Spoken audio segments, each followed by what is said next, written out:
श्री विद्या नमः। सभी मकर राशि वाले, राहु का जो तांडव है वह समाप्त होने जा रहा है। यही हमारी वीडियो का मुख्य टाइटल है और ये एक विशेष जानकारी है जो आपको देना अति आवश्यक है। मकर राशि वाले, जहां पर आप पर शनि की 7.5 चल रही है, उसी के दौरान राहु का प्रकोप भी अब शांत होने जा रहा है। जब राहु विषम राशि में 0 से 6 अंश के मध्य आते हैं तो लगभग मृत अवस्था को प्राप्त हो जाते हैं, जिस कारण से अपना अशुभ प्रभाव जो आपके लिए उन्होंने दे रखा था, आपके चतुर्थ भाव में राहु काफी अशुभ प्रभाव बना रहे थे, वे सभी अशुभ प्रभाव ध्वस्त होने वाले हैं, समाप्त होने वाले हैं। इसके कारण से बड़ी बड़ी चिंताएं शनि की 7.5 के दौरान जो चल रही थी, वह चिंताएं भी अब समाप्त होने जा रही है। विशेष रूप से इसी बात पर हम चर्चा करने वाले हैं।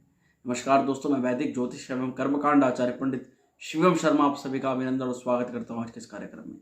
मित्रों, मैं आपको बताना चाहता हूँ सभी मकर राशि वाले जातकों को, राहु अब तक आपके चतुर्थ भाव में थे और चतुर्थ भाव में इन्होंने गुरु चांडाल दोष बना रखा था। वही राहु के निष्क्रिय हो जाने के कारण से गुरु चांडाल दोष भी निष्क्रिय हो जाता है और बृहस्पति का शुभ प्रभाव आपको मिलने लग जाता है। राहु अपने अशुभत्व की जो है त्याग करने लग जाते हैं। इसके कारण से क्या है, जो अब तक आपके प्रॉपर्टी से संबंधित समस्याएं हुई, आपके परिवार में सुख चैन चला गया, आपको जो सुसाइडल और जो टेंशन और एंजाइटी आपको घेर लिया, एंजाइटी और टेंशन ने, और सुसाइडल बार बार ऐसा मन किया कि आत्महत्या कर लें, इन सभी चीज़ों से आप निकलने वाले हैं। राहु के इस प्रभाव के कारण से जो आपका व्यर्थ की चीज़ों में खर्च हुआ, व्यर्थ की समस्याएं आई, व्यर्थ की दिक्कतें आई, इन सभी जो आपके 18 महीनों आपने बड़े बड़े दुख झेले हैं, अब ये 1.5 साल में जो बड़े बड़े कष्ट आपने झेले हैं, कहीं ना कहीं उनसे निवृत्ति आपको मिलने जा रही है सभी मकर राशि के जातकों को। मित्रों, कुंडली के अंदर ग्रहों की स्थिति अलग होती है, यहाँ राशिफल में अलग होती है। कुंडली के अंदर ग्रहों की स्थिति यदि शनि की या राहु की थोड़ी सी मजबूत है तो अब आपको बहुत ज़्यादा बेनिफिट हो सकता है। उसके लिए आपको ज़रूरत है कुंडली की परामर्श कराने की। जन्मपत्री परामर्श करा करके ही पता लगता है राहु और शनि की वास्तविक चीज़ क्या है, परंतु ग्रह गोचर फिलहाल ऐसा दिखा रहे हैं कि यह अवस्था आपके लिए बेहद शुभ हो सकती है।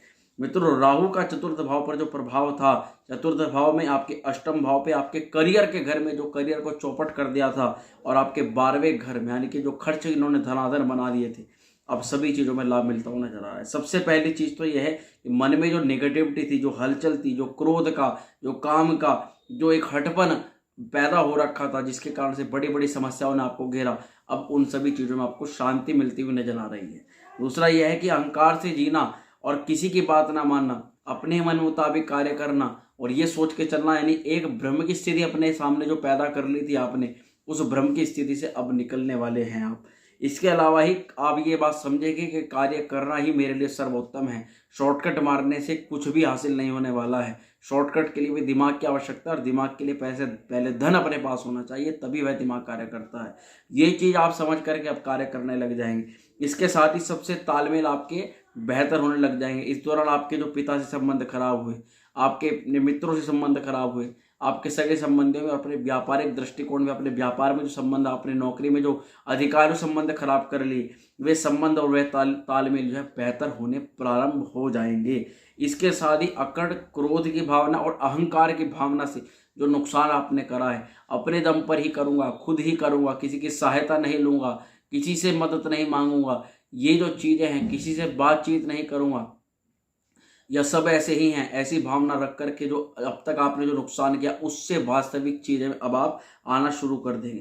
क्योंकि राहु की अष्टम भाव पर दृष्टि है, तो ससुराल पक्ष से जो बातों को लेकर मतभेद हुए, जो लड़ाई झगड़ा हुआ, वह भी नकारात्मकता भी दूर होती हुई नजर आएगी।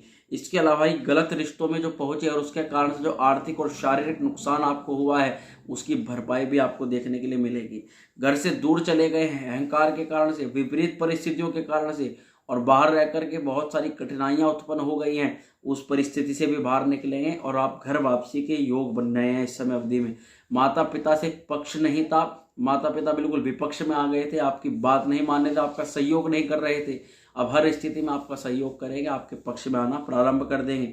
साथ ही साथ सामाजिक ख्याति को जो नुकसान हुआ है, कहीं ना कहीं आपके चरित्र पर जो दाग लगा है, आपके जो झूठे आपके बारे में आरोप लगाए गए हैं, उसके प्रभाव से भी आप बाहर निकलेंगे और सामाजिक ख्याति भी आपको वापस और पुनः प्राप्त होगी। इसके अलावा जो राहु की जो 12वें घर पर दृष्टि थी, जिसके कारण से आपका व्यर्थ का लोन हुआ, व्यर्थ का कर्ज हुआ है, व्यर्थ की चिंताएं आपके लिए आपको घेर लिया है व्यर्थ की चिंताओं ने, तो इन सभी चीज़ों से भी आप क्लियर कर जाएंगे और अपने नए जीवन की शुरुआत करेंगे। साथ में बात करें, जो आपका धन संपत्ति चला गया है, मान सम्मान के साथ साथ बैंक बैलेंस पूरी तरह से नष्ट हो गया है, बीमारी में पैसा गया है, नुकसान में पैसा गया है, नुकसान की भरपाई में पैसा करना गया है, जिसका नुकसान है उसे पैसा गया है, इसके अलावा किसी प्रकार की चोट फेट लगी जिसके कारण से आर्थिक और शारीरिक नुकसान हुआ है, वह नुकसान भी उसकी भी आपको धीरे धीरे बैलेंस आपको वापसी मिलना शुरू हो जाएगा। व्यर्थ के अपव्यय हुए हैं, व्यर्थ के अपयश लगे हैं, उन सभी से बचाव अब आप करना शुरू कर देंगे। आप ये समझ जाएंगे कि मेरा कौन अपना है कौन पराया है और किसके कारण से अब तक आप परेशानियों में घिरे रहे हैं। साथ में जो व्यर्थ के केस आप पर लगे हैं, मुकदमे में आप घिरे हैं, व्यर्थ के मुकदमों से चिंताओं से बाहर निकलना शुरू कर देंगे। सामान्य स्थिरता आपके मन में आ जाएगी और ये चीज समझने लग जाएंगे जो वास्तविक चीज है कि ऊपर ऊपर या किसी अपने मन से ही कुछ काम करना या किसी से बात करना या नहीं करना, ऐसे कार्य नहीं चलेगा। आपको सामान्य स्थिरता बना करके रखनी पड़ेगी और सामान्य स्थिरता ला करके ही आप अपने कार्य को सबसे मेल जोल बढ़ा करके आप कार्य करेंगे, तब आपको बेनिफिट मिलना शुरू हो जाएगा। इसी के अलावा नौकरी में जो सेटलमेंट नहीं था, नौकरियां बार बार छूट रही थी, नौकरियों में परिवर्तन हो जा रहा था, तो नौकरियों में सेटलमेंट के भी अब आपको चांस देखने के लिए मिलेंगे। इसके अलावा सुसाइडल अटेम्प्ट, राहु की अष्टम पे दृष्टि, कहीं ना कहीं मैं मर जाऊं, मेरी परिस्थिति बिल्कुल विपरीत हो गई है, ऐसा जी कर रहा है कि मैं कुछ खा लूं, इस तरह की तरह की जो भावना है, टेंशन, एंजाइटी और सुसाइडल अटेम्प्ट, डिप्रेशन, ये सब जो चीजें थी, ये नकारात्मकता ने आपको राहु ने घेर रखा था, इन सभी चीजों से बाहर निकलेंगे। व्यर्थ का सबसे बड़ा है कि केस या मुकदमा या पैसे से संबंधित जो दिक्कत आपके साथ बनी हुई है, वह दिक्कत कम होनी शुरू हो जाएगी। साथ में जो गलत आरोप आप पर लगा, गलत रिश्तों में आप पड़े, जिसके कारण से आपका कैरेक्टर भी गया, पैसे भी गए, आपकी चिंताएं, आपको चिंताओं ने घेर लिया, उस परिस्थिति से बाहर निकलेंगे। इसके अलावा पैतृक संपत्ति का जो नुकसान हुआ है, पैतृक संपत्ति वापसी के योग बनते हैं, वाहन आपका चला गया, धन चला गया, लोन और कर्ज में फंस गए, उस परिस्थिति से बाहर निकलते हैं। वहीं पर नौकरी चली गई है और नई नौकरी अब आपकी इंतजार कर रही है, परीक्षा कर रही है, पुरानी नौकरी भी आपको प्राप्त हो सकती है, क्योंकि जो कारण बना था नौकरी से जाने का, वह कारण अब समाप्त होता हुआ नजर आ रहा है। इसके अलावा आचरण, कैरेक्टर, कर्म क्षेत्र जो आपका खराब हुआ है, यानी कि कार्य क्षेत्र में कहीं ना कहीं आपके कैरेक्टर को लेकर के जो दाग लगा गया है, उस परिस्थिति से बाहर निकल जाएंगे। वहां आपके घटिया लोगों से जो संबंध बने, उन्होंने जो आपके पैसे का नुकसान कराया, आपकी बातों को लीक करा, आपके खिलाफ आप ही के सामने अच्छे रहे और आपके खिलाफ आपके ऊपर के अधिकारियों से उन्होंने बुराई करी, उन लोगों को समझेंगे, उनसे भी आप अपना बचाव करेंगे।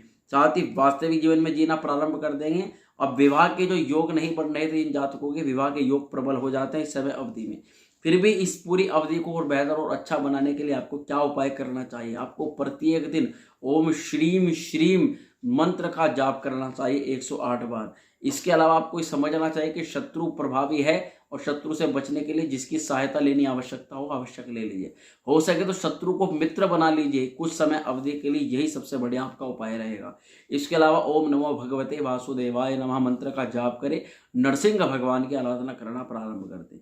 मित्रों, मैं आशा करता हूँ वीडियो आपको पसंद आई होगी। वीडियो अगर अच्छी लगी तो उसको लाइक शेयर जरूर करें, चैनल पर पहली बार आए तो सब्सक्राइब जरूर कर दें। माँ श्री विद्या आप सभी का कल्याण करे। ओम श्री विद्याय नमः।